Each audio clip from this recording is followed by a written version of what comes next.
So he's trying to push me out of the doorway. He ends up pushing me down onto the ground, and then he drags me by my hoodie into the kitchen. And while he's dragging me into the kitchen, he literally says, "You're the second girl I've had to do this to." But still, at no point in time did he hit me or punch me or make me bleed or anything. So I don't even know if any of this is abuse. If someone is dragging you across the floor with a hoodie on, with one not on, dragging you across the floor, yeah, it's abuse. It's a young woman asks if it's abusive when a man pulls her off the bed, hurts her knees, or drags her into the kitchen by her hoodie. Yes, it's abusive.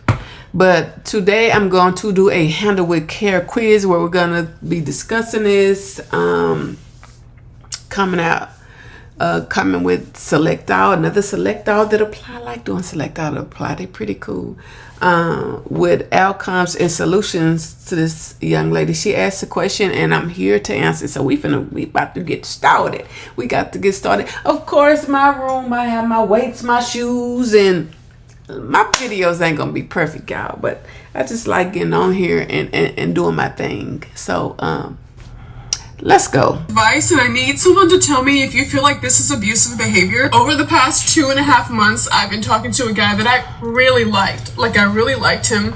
Things are really great in the beginning, but isn't that how they always start? And I was super happy. It had been so long since I'd been that happy. But as some of you know, I'm moving out of the country soon, and he knew that from jump. Like, from day one that I met him, I told him that I was moving out of the country, and he told me that he wanted to help me any way that he knew how to make my transition to the other country easier. My lease was going to be up before I went, and I really was going to have nowhere to stay, so he offered for me to stay with him. And so I did. I also had nobody to sell my stuff to. Like I had a 75-inch TV, a sectional couch. I had so much expensive stuff that I was not able to sell, and I was just gonna have to either toss it or give it to Goodwill or something. But I ended up giving all that stuff to him because he said that he would pay for the rental truck, which he did. So he has all of my stuff right now. So I decided, okay, cool, yeah, like, I really like you, things are going great, you seem like a really great guy, so I will come stay with you until it's time for me to leave. It seems like after I moved in, there was like a switch. When we would get into arguments, he would get really mad.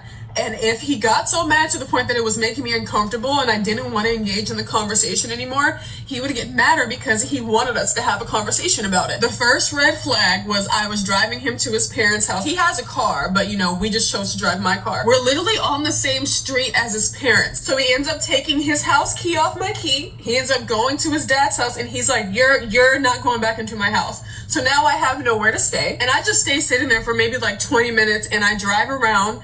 I end up calling him.